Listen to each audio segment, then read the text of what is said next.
suis allé chez un couple qui, voulant récupérer un peu plus de parties habitables, a descendu le sol du sous-sol de l'ordre de 20 cm environ. C'est pas énorme, 20 cm. Donc on se dit, oh, bon, ça devrait pas porter à conséquence. Eh bien, cette année, la première fois où il y a eu 100 mm de précipitations sur une journée, eh ben, banco, quoi, ça y est, ils ont été inondés. Donc, ouais, souvent un sous-sol, ça devrait rester un sous-sol. Alors aujourd'hui, on va continuer l'interview qu'on avait commencé la semaine dernière et on va continuer à parler des impacts des modifications climatiques sur les habitats.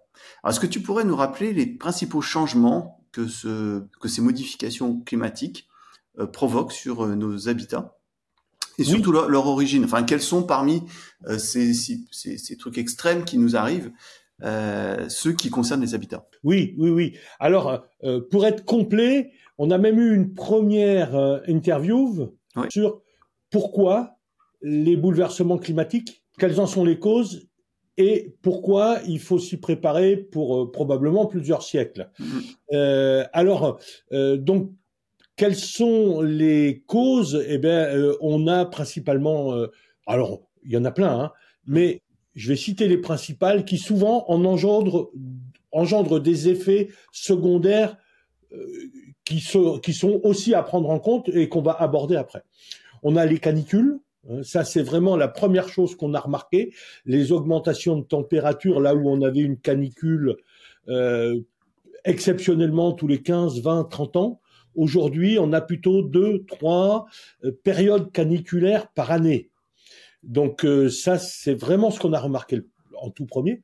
On a les précipitations amplifiées, c'est-à-dire qu'on a toujours à peu près le même volume de précipitations sur le plan annuel, quoique il y a des régions de France, notamment dans le sud-ouest, qui sont très impactées et qui connaissent une baisse considérable et durable des précipitations annuelles, mais globalement, on n'a pas de grosse baisse. Mais par contre, ça n'est plus comme autrefois où on avait une répartition sur l'année. Là, on a des concentrations à certaines périodes, particulièrement au printemps et parfois à l'automne. Mais on a des périodes, l'hiver, il pleut pas forcément beaucoup, et l'été, canicule, c'est un peu le contraire de précipitation. Et donc, ça nous amène à un troisième effet, qui sont les sécheresses. Donc, parce que quand on est pendant de longues périodes sans pluie, eh bien, la partie supérieure du sol, celle où on a les terres arables, là où on pourrait produire des biens de consommation, enfin pas des biens de consommation, de la nourriture. Donc, le monde agricole est très très impacté. Et donc on a aussi un impact des sécheresses sur les couches d'argile, mais ça, on va en parler un peu plus loin. Et on a donc corrélation entre les précipitations amplifiées sur des périodes courtes et les sécheresses après. On a des problèmes d'excès de vapeur d'eau qui deviennent récurrents. Voilà les grands effets. Si on les prend un par un, est-ce que tu peux nous décrire un petit peu ce que ça provoque comme pathologie, comme problème sur l'habitat et comment on peut s'y adapter ou les prévenir? Alors peut-être commencer par les premières que tu as citées tout à l'heure, les inondations. Oui, absolument. Alors, les inondations avec, depuis une cinquantaine d'années, une augmentation très importante des zones non pas impactées, elles l'étaient depuis très longtemps, mais on a construit sur des zones humides, on a pensé qu'on arriverait à domestiquer les fleuves, et donc on a construit dans des zones autrefois inondables en pensant qu'elles ne l'étaient plus, et on a donc... on verra peut-être un petit peu plus les chiffres un peu plus loin, mais on a une proportion très importante de la population qui vit dans des zones à risque d'inondation. Alors, on a aussi les vagues de submersion, parce que le niveau de l'océan a monté. On a connu malheureusement la chose en Vendée il y a une quinzaine d'années. Et donc... Plus des tempêtes plus violentes aussi. Des tempêtes beaucoup plus violentes, alors que lorsqu'elles se conjuguent avec des marées hautes et des marées importantes, notamment les marées d'équinoxe. Alors quand on a un tas de phénomènes qui se conjuguent, eh ben ça passe au-dessus des digues qu'on croyait suffisamment hautes et qui avaient été édifiées fin 19e, début 20e, voire des fois un peu avant, qui malheureusement aussi n'ont pas forcément toujours été entretenues telles qu'il le faudrait. Enfin bref, toutes ces situations-là font que le risque d'inondation est devenu un risque très important en France. Et donc, qui dit inondation dit gorgement des sols en eau, dit instabilité, dit risque de glissement de terrain. On a les retraits et gonflements des couches d'argile qui sont également impactés. On a forcément des pénétrations d'eau dans les habitats, et on a vraiment des risques importants que, bêtement, on va dire, par défaut de prévision, et parce que à un moment donné, il y avait une demande de construction, soit pour les zones commerciales, soit pour des zones industrielles ou artisanales, soit des zones tertiaires, soit des zones d'habitat. Les maires se sont trouvés confrontés à des demandes importantes. On leur a dit que tout avait été fait pour maîtriser, et donc ils ont cru qu'ils pouvaient y aller. Ils y sont allés, et aujourd'hui on se rend compte que, bouleversement climatique aidant, on est dans des situations qui dépassent ce qu'on avait imaginé, et nous voyons très régulièrement que on va au-delà de ce qu'on avait imaginé, et donc on se retrouve avec des inondations. Qu'est-ce qu'on peut faire, parce qu'une maison, ça se bouge pas comme ça, et les infrastructures non plus. Et oui, il y en a déjà pour les constructions neuves. On pourrait peut-être éviter de reproduire ce qu'on a fait pendant les 30 glorieuses. Je ne sais pas si elles ont réellement existé, mais bon, l'appellation est connue. Disons depuis les années 60 jusque récemment, finalement, on a vraiment pris conscience 2010-2015 que ça n'allait pas. 2000 déjà, avec la tempête du début du siècle, a été une grosse alerte. Et donc, il faudrait qu'effectivement on arrête de construire dans les zones à risque. Ça, c'est extrêmement important. Et donc, et quand on va dans ces zones-là, ou qu'on en est proche, qu'on prenne toute précaution notamment de capacité de portage des sols après avoir été imbibés, leur capacité à recevoir des constructions dessus sans qu'elles s'enfoncent, sans qu'elles bougent, sans qu'elles se fissurent, etc. Donc, et ça, on verra un petit peu plus loin comment pouvoir effectivement bien se protéger. Et donc, par contre, le gros problème, c'est ce qui a été construit. Alors là, comment s'en protéger? Peut-être que simplement les réseaux auxquels on se raccorde, qui sont donc les réseaux d'adduction d'eau, qui sont l'électricité, qui sont le téléphone, eh bien, on mette ces installations de telle sorte à ce que tout ce qui concerne leur gestion, tout ce qui concerne les vannes de sectionnement, etc., tout ça, ça soit au-dessus du niveau prévisible de montée des eaux, en tout cas, au moins en prenant une marge de sécurité par rapport, je pense à Paris, par exemple, l'inondation, je crois, de mémoire de 1910, si on se mettait toutes ces vannes de commande, toutes ces armoires de raccordement au-dessus de ce niveau atteint en 1910, on se protégerait déjà considérablement.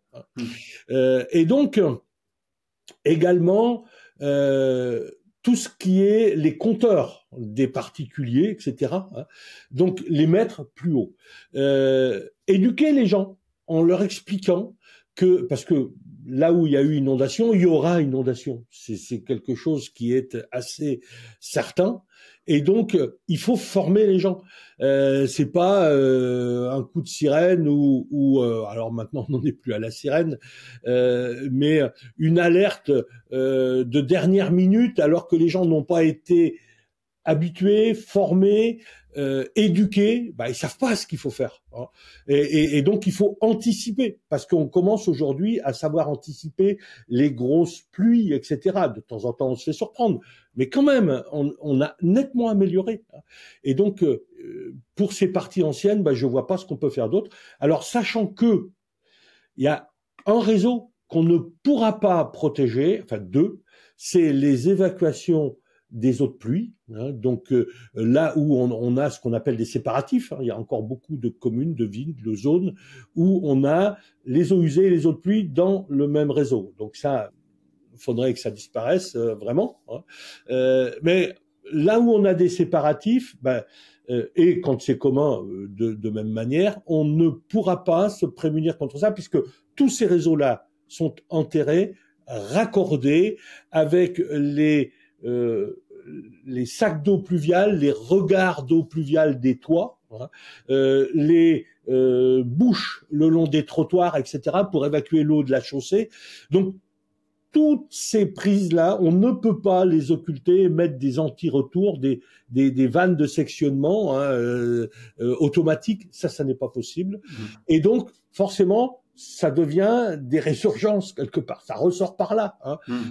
Dans les maisons, oui, si vraiment ça dépasse le niveau supérieur des WC, c'est les WC qui vont déborder. Enfin bon, bref, voilà.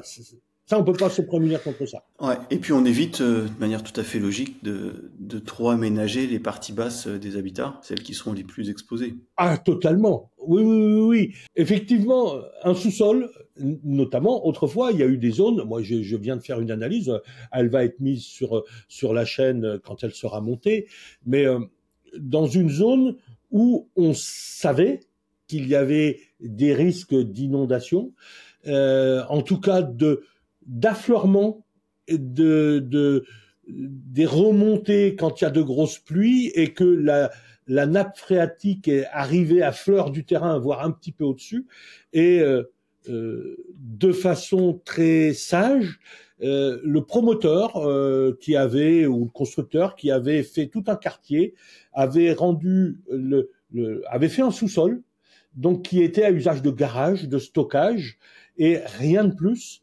Et l'habitat était à l'étage. Et je suis allé chez un couple qui, voulant récupérer un peu plus de partie habitable, a descendu le sol du sous-sol de l'ordre de 20 cm environ. C'est pas énorme, 20 cm. Donc on se dit, ça devrait pas porter à conséquence. Eh bien, cette année, la première fois où il y a eu 100 mm de précipitations sur une journée, banco, quoi, ça y est, ils ont été inondés.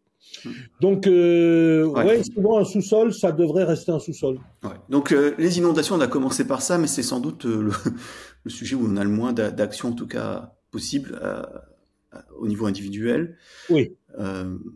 Donc, que ce soit par les compensations en énergie, comme on le verra après, ou en conception, ou en aménagement, en corrigeant les défauts de conception. Oui, mais effectivement, comme tu le dis, l'eau, de toute façon, ça ne s'arrête pas. L'eau, ça s'évacue. Et parce que si elle a envie de passer, elle passera. Elle trouvera son chemin. Ça, c'est inévitable. Et donc, l'évacuer, il faut attendre que les effluents, les ruisseaux, les rivières, les fleuves, voir leur niveau baisser pour que ce qu'on appelle le fil d'eau, c'est-à-dire leur altitude par rapport au zéro de la mer, soit inférieure au niveau où on a eu l'inondation, moyennant quoi on pourra espérer qu'elle s'évacue. Et après, faut attendre que ça sèche, etc. Et quant à réparer en permanence ce qui a déjà été inondé, et une fois, deux fois, trois fois, à un moment donné, faut peut-être, malheureusement, je le regrette pour ceux qui sont vraiment concernés par ça, mais se dire, on peut rien faire. Donc, est-ce qu'il ne serait pas sage soit de remonter dans les étages, soit d'aller habiter ailleurs.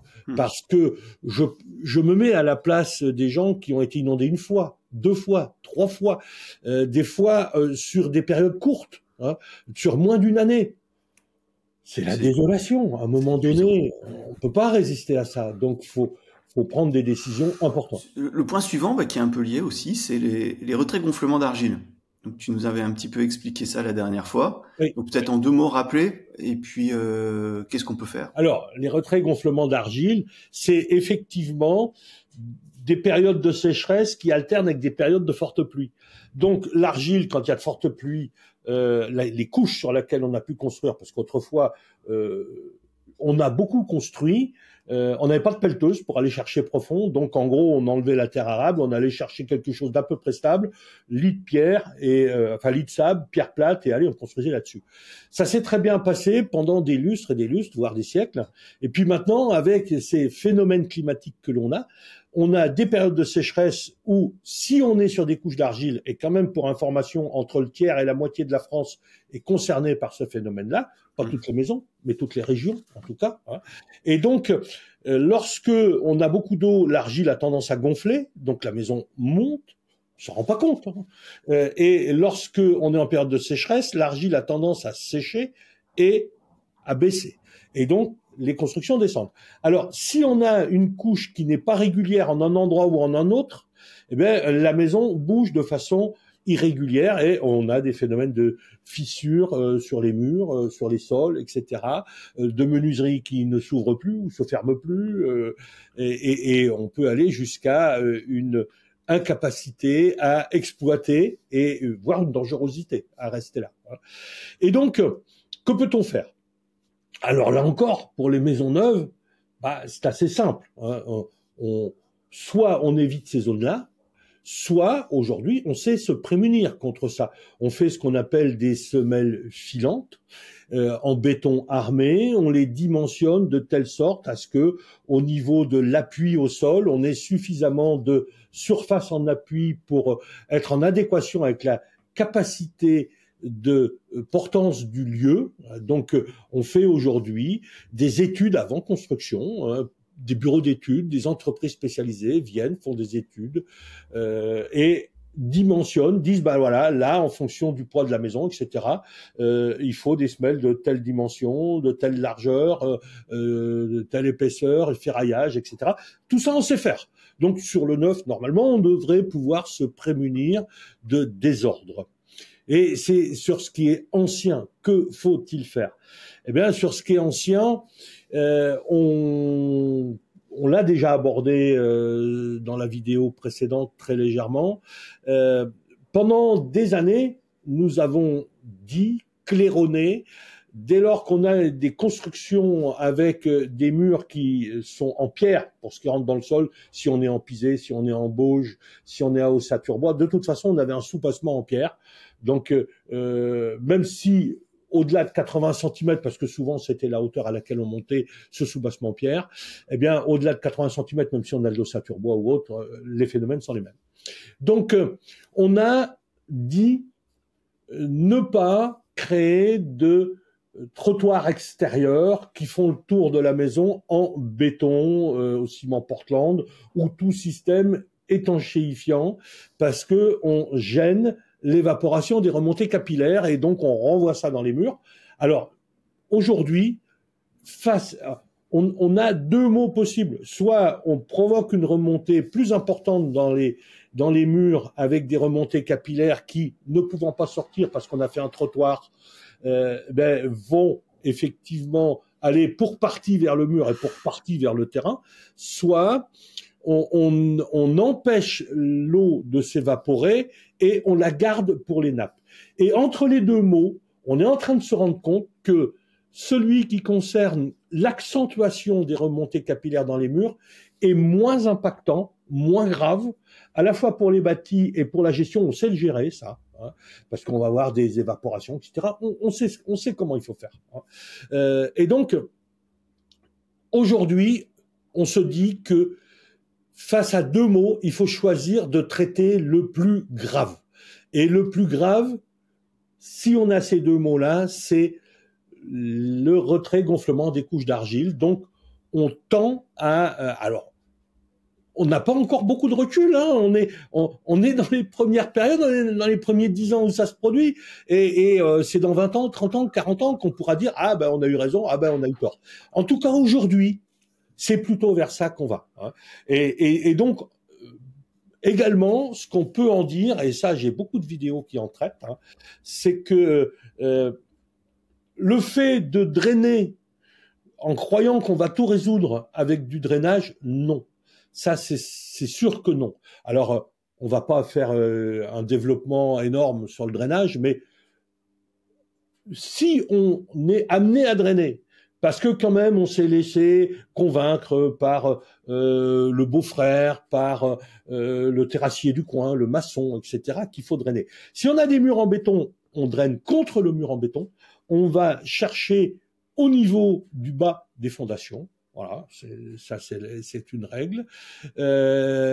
Et si on est avec un soupassement pierre ou des murs en pierre, eh bien, on va plutôt drainer à 1 mètre, 1,50 m du mur pour laisser de l'humidité au mur et la stabilisation des couches d'argile et la gestion des remontées capillaires pour le mur. Donc voilà, alors, on a déjà abordé un petit peu ce sujet-là la semaine dernière. Et je le redis, le drainage, normalement, c'est les eaux d'infiltration. Au moment où elles sont encore en train de circuler, c'est là qu'on draine. Et ce sont les eaux de surface. Et donc, quand c'est dans le tréfonds, c'est trop tard. Le drain n'a plus d'effet. Voilà ce qu'on peut en dire, hein.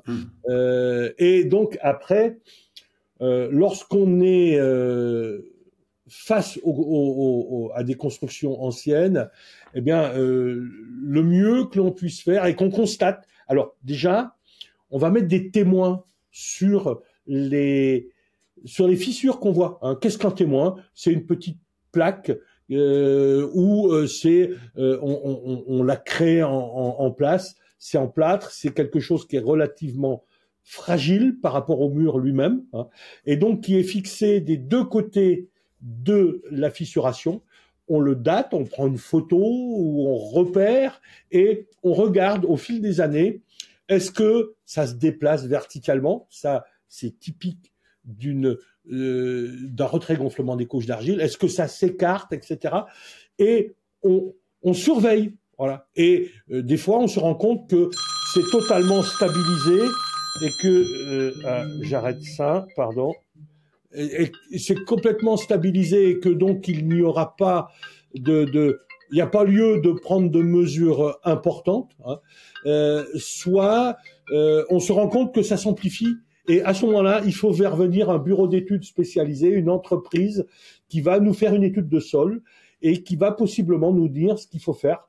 Et on peut être confronté, comme je l'ai dit dans la vidéo précédente, j'ai vu moi une situation où on avait de tels bouleversements et une grande ferme qui était relativement lourde et on dépassait pour garder cette ferme ancienne. Si vraiment on faisait tous les travaux qui étaient nécessaires, on dépassait le 1 400 000 € de travaux.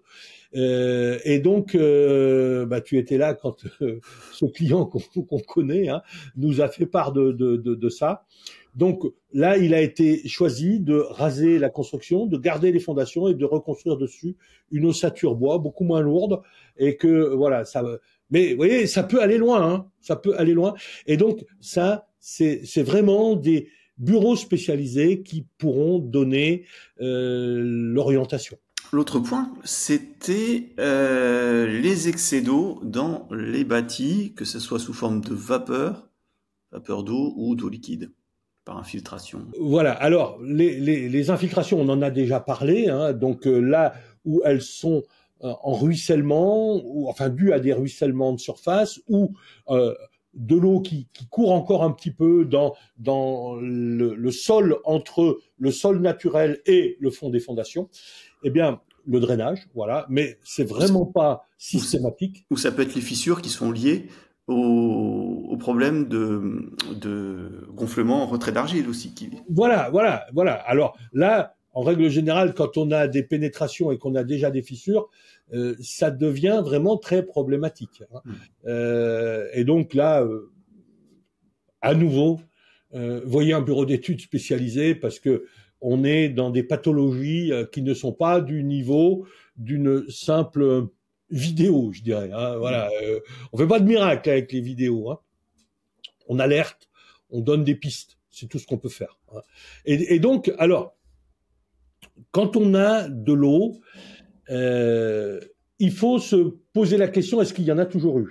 Donc, se renseigner auprès des anciens propriétaires pour pouvoir corriger éventuellement. Hein.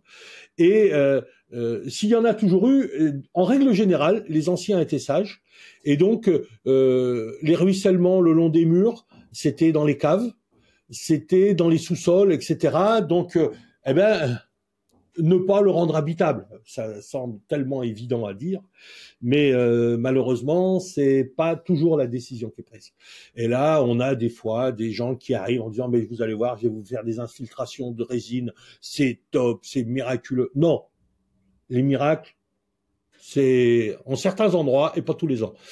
Et donc, c'est sûrement pas en faisant un trou tous les 30 cm et en injectant des résines, surtout dans des murs en pierre qui sont totalement irréguliers, donc au niveau des mortiers de remplissage, etc. Non, on ne résout pas ça. Dire on étanchéifie, on va faire un cuvelage. Ça, les cuvelages, c'est très bien pour les citernes dans lesquelles on veut garder l'eau, mais quand on fait un cuvelage contre un mur, précisément, on garde l'eau derrière. Mais à un moment donné, ça crée des poussées, etc. Et si l'eau, elle peut plus s'évacuer alors qu'elle est dans le mur, elle va remonter dans le mur par effet de siphonnage, loi de Jurin.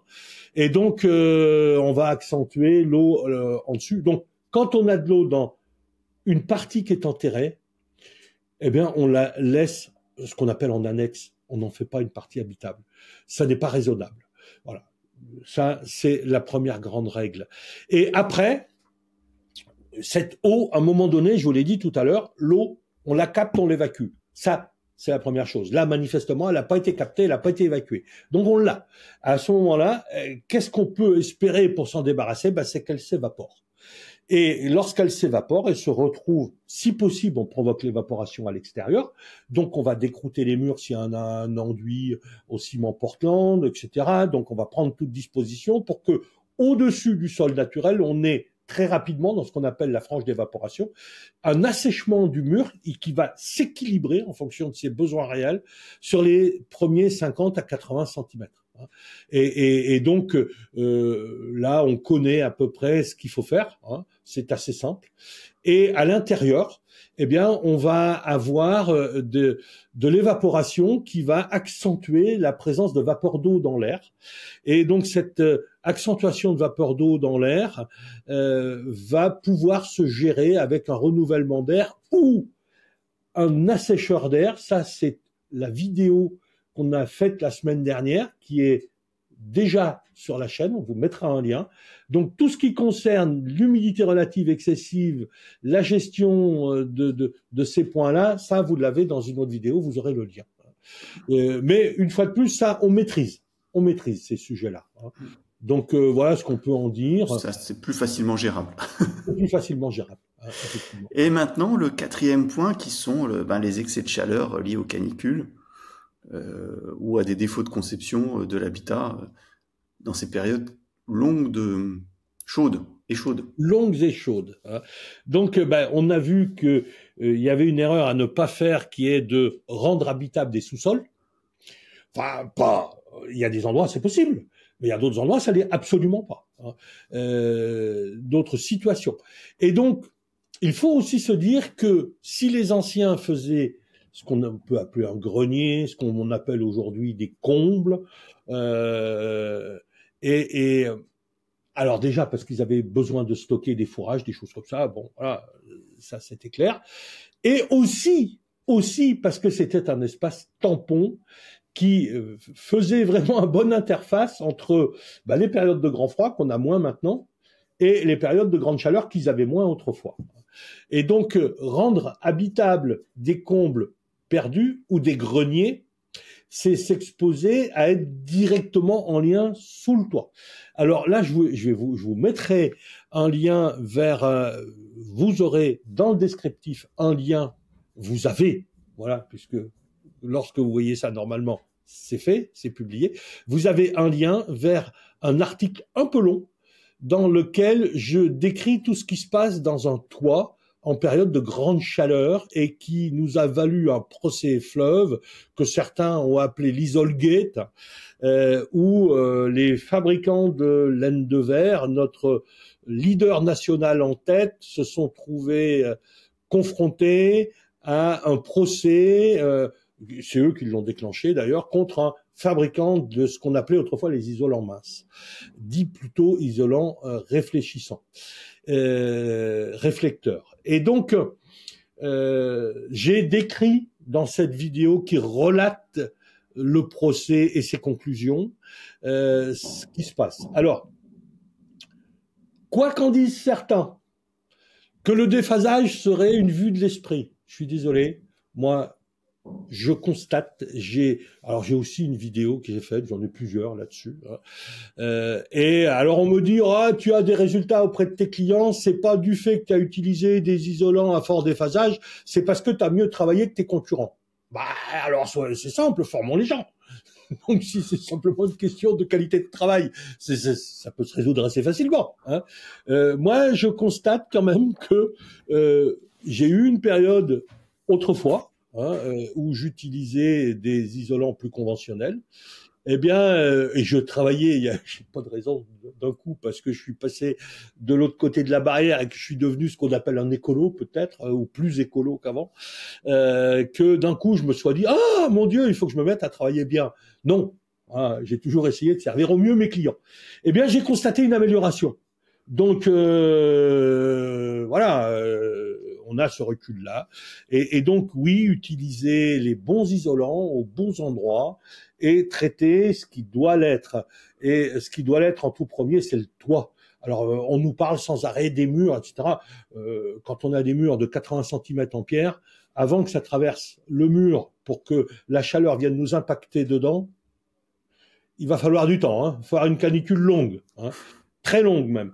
Donc, oui, ok, parlons des murs, mais peut-être plus en capacité d'évacuation.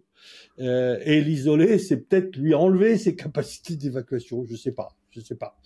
Mais en tout cas, ce qui est sûr, c'est que c'est quand même par là-haut que ça se passe, et au niveau des menuiseries. Donc, gérons bien nos ouvertures, formons les gens à bien se prémunir, et on se mettra à l'abri de pas mal de problèmes. Je dirais que l'excès de chaleur à l'intérieur, on commence quand même maintenant à bien comprendre, à avoir bien compris ce qui se passe.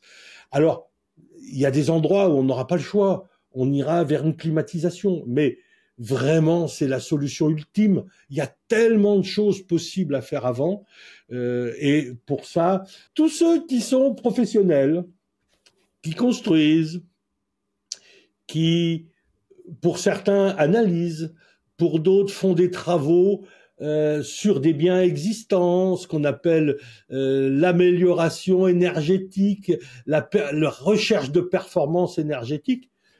Nous, on a tendance à dire, faut aussi, bien sûr, s'occuper de ça, mais principalement du confort. Et donc, si vous pensez que vous n'avez pas tout compris, nous n'avons pas la prétention de détenir toutes les solutions. Mais ça fait quand même, comme dirait les ch'tis, une paire d'années qu'on cherche sur le sujet, qu'on travaille, qu'on teste, qu'on forme. Eh bien, il faut anticiper. Et si vraiment vous voulez aider vos clients, et pour ceux qui sont des particuliers, si vraiment vous voulez comprendre ce qui se passe chez vous, venez voir un petit peu ce qui se passe chez Soigner l'Habitat, et vous verrez, on a des pistes à vous proposer qui peut-être pourraient aider grandement à améliorer les choses. Voilà, okay. C'est par quoi je voulais conclure. Entendu. Ben merci Claude. À bientôt.